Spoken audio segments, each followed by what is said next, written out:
वो खजाना कहाँ कैसे है। संत ऐसे पकड़ा देते जैसे नहीं कि चाबी आप दूसरी मिलाते रहो ताला नहीं खुलेगा, और जो वास्तविक चाबी है लगाई नहीं कि ताला खुल गया।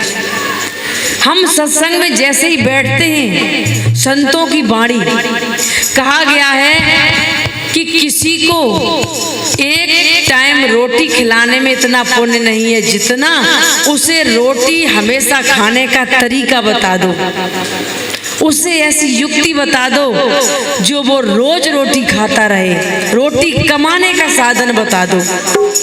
तो यहाँ वो खजाना बताया जाता है।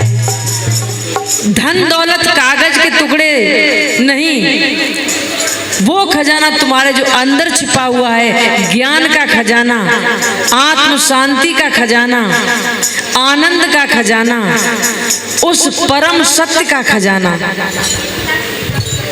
उस परम सत्य का खजाना कैसा क्या है, एक छोटे से उदाहरण से आपको समझा रहे हैं। बोलिए श्री सद्गुरुदेव की। पीछे माता बहनों को शांति से बैठा दो कि कितना समय बता देना,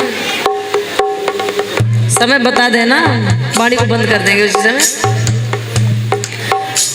एक छोटा सा उदाहरण आपको सुना रहे हैं कि एक पिता की इकलौती संतान थी, और वो संतान ने जैसे ही बड़ा हुआ मांस मदिरा खाना शराब पीना शुरू कर दिया।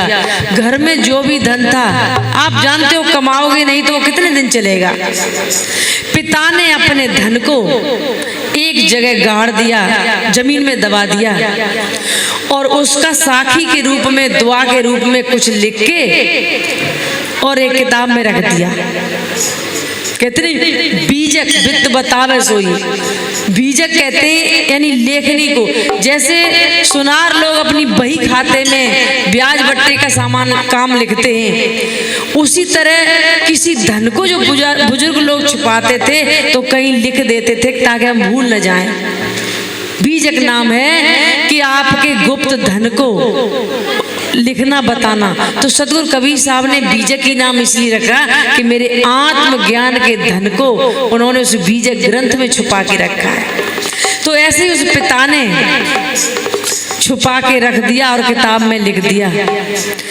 उस बेटे को जब धन बिल्कुल नहीं रहा तो उसने सोचा पिता कहीं छुपा के तो रख गए धन, तो वो किताब उठाई तो उसको पूरी समझ में नहीं आई। उसमें लिखा था, उसके दरवाजे पे एक मंदिर बना था कि मंदिर के गुम्बद में धन छिपा हुआ है। बेटे ने उल्टा समझा, उसने बिल्डोजर मंगा के पूरा मंदिर को तोड़वा दिया। मंदिर टूट गया, जमीन खुदाई की, लेकिन धन का कहीं एक कण भी नहीं मिला। अब दुखी, दिन रात दुखी परेशान, लेकिन उसके पिता के एक गुरु थे, कभी भूलते हुए कैसे भी आ गए। उन्होंने कहा बेटा तेरे पिता तो बहुत धर्मात्मा थे और उनके पास बहुत धन था और तू कैसा भटक रहा है भिखारियों की तरफ। उसने कहा कि पिताजी के पास धन तो था और एक किताब भी है, उसमें लिखा भी है कि गुम्बद में धन छिपा है। मैंने गुम्बद को तोड़ डाला लेकिन धन तो मिला नहीं। कि मुझे दिखा किताब, लेके आया, दिखाया तो गुरु को उनकी भाषा का पता था कि ये धन कहाँ छुपा कैसा। उन्होंने कहा तूने तो गजब कर दिया, इस मंदिर को तोड़ क्यों दिया, इसमें तो अपार धन गढ़ा हुआ है कि फिर कैसे मिले। कि अब कुछ भी कर, कर्जे पे पैसे ला, वैसा का वैसा मंदिर फिर बना के तैयार कर, उतना ही लंबा चौड़ा उतने ही बीच में। वो बेटा गया किसी सेठ से, कहा कि भाई तुम्हें दूना करके धन देंगे, आप एक बार मुझे दे दो ताकि मेरा ये मंदिर बन जाए।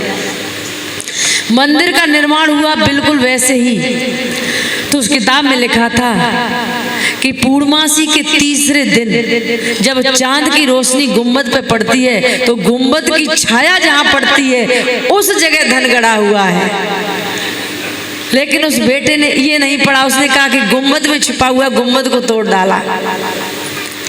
जब मंदिर बन के तैयार हुआ और पूर्णमासी के 3 दिन बाद जब चांद की रोशनी छाया मंदिर की जिस जगह पड़ी, जब उस जगह खोदा गया तो अपार धन निकला।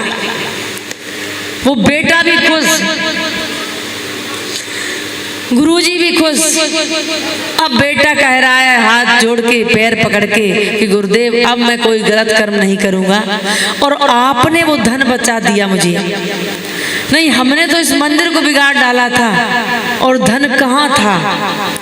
तब गुरुदेव कहते हैं ये तो एक उदाहरण हुआ, अब वही उदाहरण अपने ऊपर लो कि तुम्हारे अंदर भी धन छिपा हुआ है। इस शरीर के अंदर बता देते हैं, लेकिन हम इस शरीर के साथ क्या करते हैं?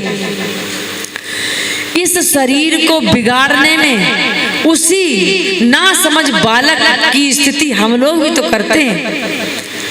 इस शरीर में वो आत्मज्ञान धन छुपा है, लेकिन पता किसको है? गुरु को। हम गुरु की शरण में तो जाते नहीं हैं। कहते नहीं कि देखा देखी साधे जो, यानी सब लोग जिधर जा रहे हैं, कोई फलानी देवी की तरफ पहाड़ों में भाग रहा है तो सब बगैर बात के झोला उठाए उधर ही भागे चले जा रहे हैं। कोई अमरनाथ जाता है, कोई केदारनाथ जाता है, पहाड़ियों से गिरता है, मर जाता, घर तक नहीं आ पाता है। पिछली बार केदारनाथ में जो तूफान आया था, 10 लाख आदमियों की मृत्यु हुई वहां। बताइए, केदारनाथ में सब शक्ति थी, सब कुछ था, तो उन प्राणियों जो उन्हीं के दर्शन करने जाते थे क्यों नहीं बचाया उन्हें? क्योंकि मरना और जीना ये सब तुम्हारे कर्मों पर निर्भर है। तो सबसे पहले अपने कर्मों को सुधारिए। आपके कर्म सुधर गए और कर्म सुधरते ही सदगुरुदेव के सहारे पर, तो हम इस शरीर रूपी मंदिर को तो बिगाड़ने में लगे हुए हैं। कैसे बिगाड़ते हैं? किसी ने जरा सा क्रोध किया, हमने दूना क्रोध किया, फिर उसके बाद थप्पड़बाजी होने लगी, नहीं तो बंदूक कट्टा निकाल लाए, गोली मार दी, जान से खत्म कर दिया।